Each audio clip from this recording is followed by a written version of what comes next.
For my thoughts on all the latest happenings in the NFL in a completely relaxed, unscripted format, be sure to check out my channel, JG9 News. And now, on with our feature presentation. There's a famous quote that says, "A lie can travel halfway around the world while the truth is putting on its shoes." Once a rumor starts and spreads, it is almost impossible to get that rumor shut down, because people believe it, and then more people believe it. And by the time someone says the truth, it feels like everyone has believed the lie, and people will continue to believe it after the fact because their beliefs are set in stone. We've seen this happen plenty of times at the NFL draft too, where a lie is told and a player's draft stock falls as a result. We saw it at the 1993 NFL draft with the man you've been watching this whole time, running back Terry Kirby, who went to Virginia and was projected to be an early draft pick, but slipped all the way to the third round because there was a report that came out that said that he was legally blind, even though that wasn't even the slightest bit true. He lost a ton of money as a result, and you can learn more about that by clicking the card in the upper right corner.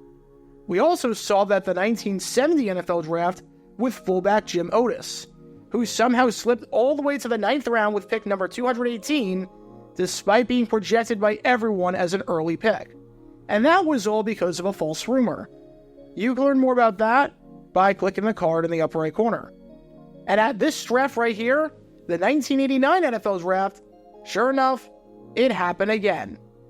People remember the 1989 NFL draft for a variety of reasons, including the top 5 picks, where 4 of the 5 guys were Hall of Famers and were some of the best to ever do it. And the other one probably holds the distinction of being the biggest bust in NFL history at a position other than quarterback. But there were some other noteworthy things that happened during this draft, including the bizarre drama involving Arizona wide receiver Derek Hill. Entering the 1989 NFL draft, he was projected to be one of the first wide receivers off the board, and was projected by just about everyone to be a first-round pick. By the time he heard his name called, he had lost millions of dollars, and had slipped well past the first round. And the reason why? A rumor that spread that was not even remotely true, and that teams just believed without doing their homework.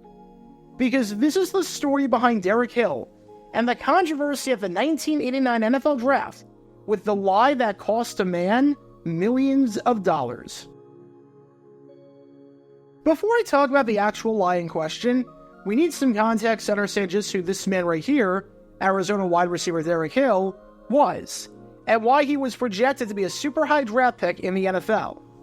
Because if you want to know why Arizona was so successful throughout the mid-80s, including a 1986 season where they won a bowl game for the first time ever, and finished with their highest AP ranking in program history at the time, one reason was the play of Derek Hill, who was an absolutely dynamic wideout and kick returner. In 1986, as a sophomore, he led the Wildcats with 32 receptions and 523 yards, with his yardage ranking inside the top 10 of the entire conference.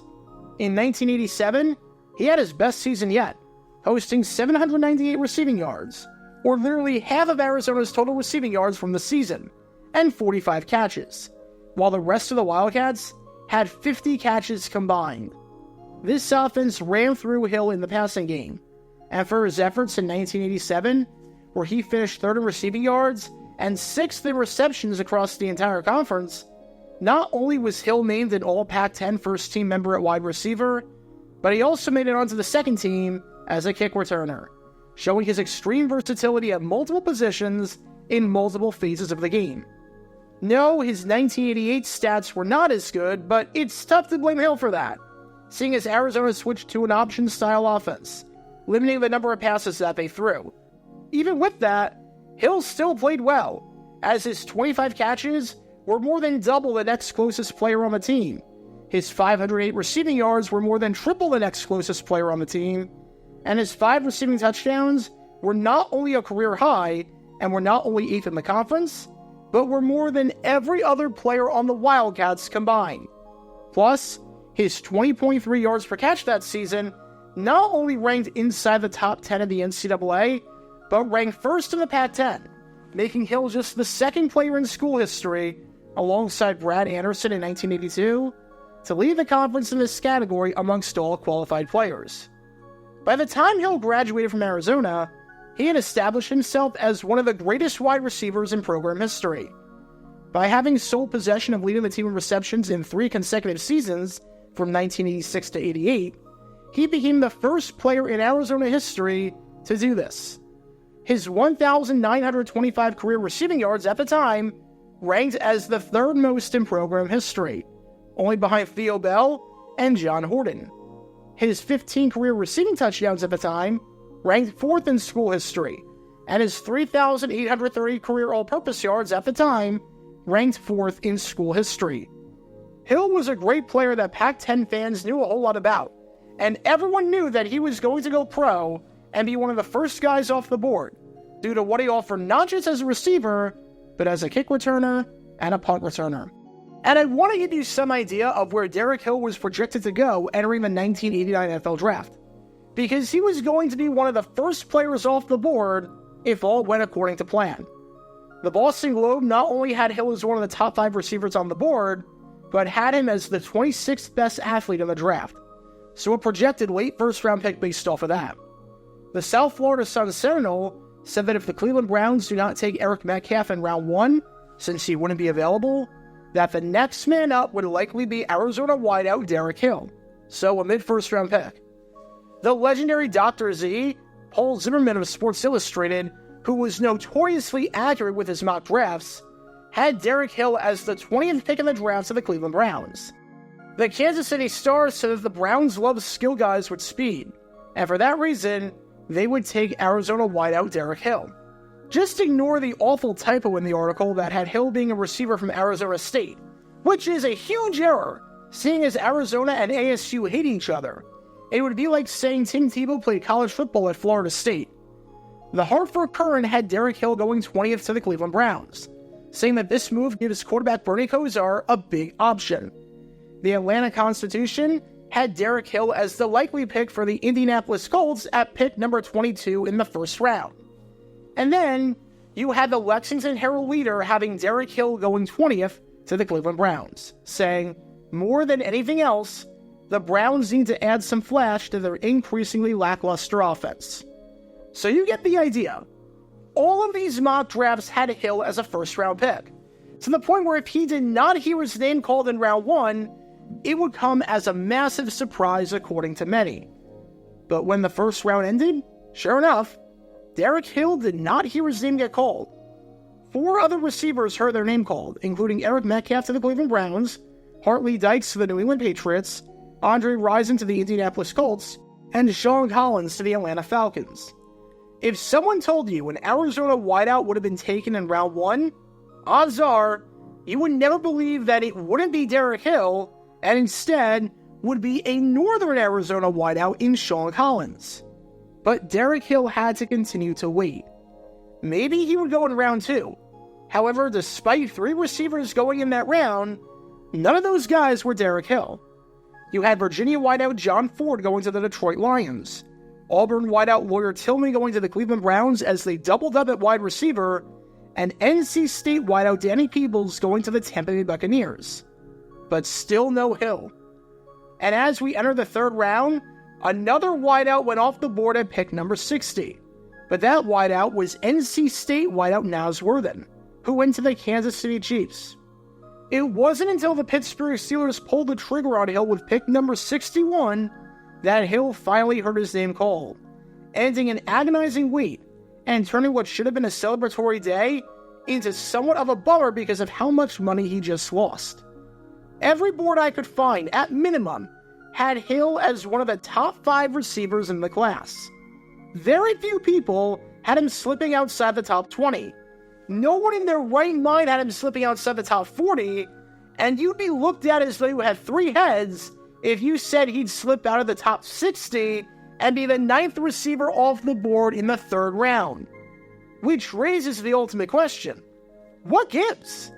Surely there had to be a reason for this draft day slide. Surely there had to be at least some logical explanation for why a guy projected as a top 20 pick slides all the way to round 3 when he didn't kill a man the day of the draft or tear his ACL or anything along those lines. How did Derek Hill fall? Well, Derek Hill had a crippling gambling addiction. Most people with their first contract will buy a car or will buy their mom a house. Hill was going to have to use that first contract to pay off his debts. Every night, he'd be at the casino playing games, to the point where one scout was sent to Tucson solely to check on how many times Hill entered the casino, and it was a regular occurrence. He would wager hundreds of dollars with his teammates on flights, on road trips, playing card games. He was in a massive financial hole before he even got to the NFL, and it was the worst-kept secret in the league. For as talented as he was on the field, Hill was a money-bleeding machine off the field, and he was getting with the wrong crowd. And that's why he fell all the way to pick number 61, because he just couldn't trust him one bit. He was one bad gamble away from losing everything. And when you look at it like that, yeah, that seems like a pretty valid reason to not draft the guy, because that's a pretty big red flag. That is, if what I said was even the slightest bit true, because it wasn't. Derek Hill was not a gambler. From everything I could find, he never bet on anything in his life. He had no gambling debt to speak of. He did not have an addiction. Everything about what I just said was false. But amazingly enough, that rumor caused Hill to drop out of the first round entirely and fall all the way to pick number 61 in the third round with the Pittsburgh Steelers. Said Hill about the gambling debt rumors? It just came up. It was something I didn't know about.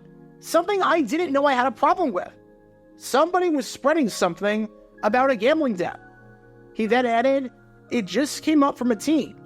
I heard it from Tampa Bay the other day. They said it went around the league.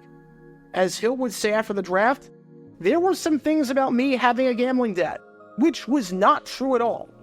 I think you get the message that Hill was trying to get across. He had no gambling debt. He had no idea where that rumor came from, and that ended up costing him his draft position, which meant losing out on a crap ton of money. How much money, you may ask? According to Hill himself, this completely false rumor cost him a crisp $1 million. Now, if you use inflation and adjust it for today, this means that this made-up, completely nonsense report about having a gambling addiction and gambling debt cost Derek Hill a whopping $2.5 million. One lie that made it around the world changed someone's entire life for the worse. And that raises the question, who started this rumor? How does something like this even get out and circulate in the first place? Well, we know who did it, and we know who tanked Hill's draft stock. It was a man by the name of Bruce Allen, an agent. In 1988, Allen paid Hill anywhere from $15,000 to $17,000, which is obviously illegal under the rules of the NCAA. The goal with Allen was to eventually represent Hill in the NFL as his agent. Allen did this by not only paying Hill money during his senior year, but by giving him a $34,000 BMW automobile on the week of Arizona's final game of the season against Arizona State. Allen had a lot riding on this, and even went 5 figures into debt against Joe Gilardi, the owner of a Tucson bar called the Green Dolphin. However, when Hill decided that he was not going to sign with Allen, and was going to sign with Steve Zucker, an agent based out of Chicago, Allen did not take that too well. He felt that he was owed a lot of money from Hill, and felt as though Hill completely betrayed him.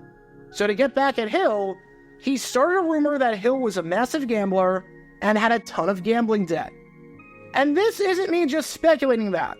A source flat out said, Bruce Allen blackballed him. He said he did it. The wording's a bit confusing, so it's unclear whether it was Gilardi that said that about Allen, or whether it was an anonymous source saying that. But either way, this was Allen's way of getting back at Hill. This was revenge. You're not going to sign with me after everything I did for you?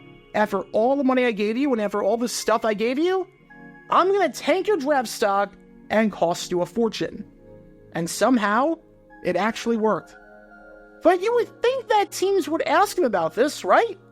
You would think that if Derek Hill was that talented and was projected as a first-round pick, that a bunch of teams would have been in on him. And when they conducted interviews during in-person meetings and the like, that they would have asked him straight up about the supposed gambling problem, so the air could be cleared and that they could figure this out. But apparently, not one team did its due diligence.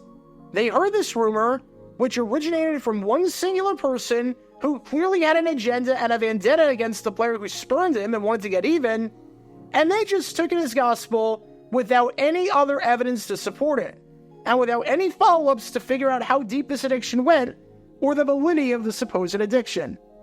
It just doesn't make sense. These teams find out everything and anything on a high-level prospect they're considering, and they don't even so much as look into this? And when it came to the man who got drafted by this team behind me right here, it's not as though Derek Hill could have potentially won a lawsuit to get that money back and try and recoup some of the damages, and try and get the money that he lost from sliding from round 1 to round 3.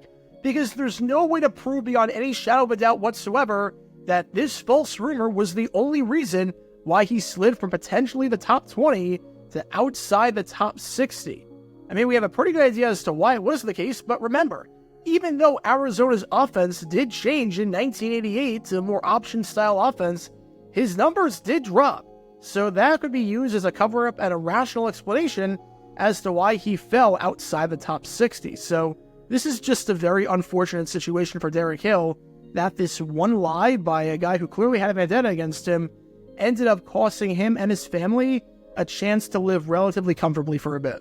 While all of this stung for Hill, obviously, if it wasn't for the rumor, there was a chance that some general manager or scout would have lost his job, because Hill absolutely flamed out in the NFL, and if he was chosen in the first round, would be remembered heavily for how bad of a bust he was. He dropped a ton of passes and couldn't hold on to the football, and only played 2 seasons in Pittsburgh, where he recorded 53 catches for 846 yards and a touchdown. That was it. He was so bad that the Steelers let him walk as a Plan B free agent in 1991, and even though he signed with the Phoenix Cardinals, he never played a regular season game in the NFL again after 1990. So even though Hill was projected as a first-round pick, he definitely didn't play like one, with his 1 touchdown catch all career in 2 seasons. I guess you could say his rocky draft day, where his expectations weren't met due to how low he was drafted, was a pretty good omen for how his NFL career would go. Highly disappointing.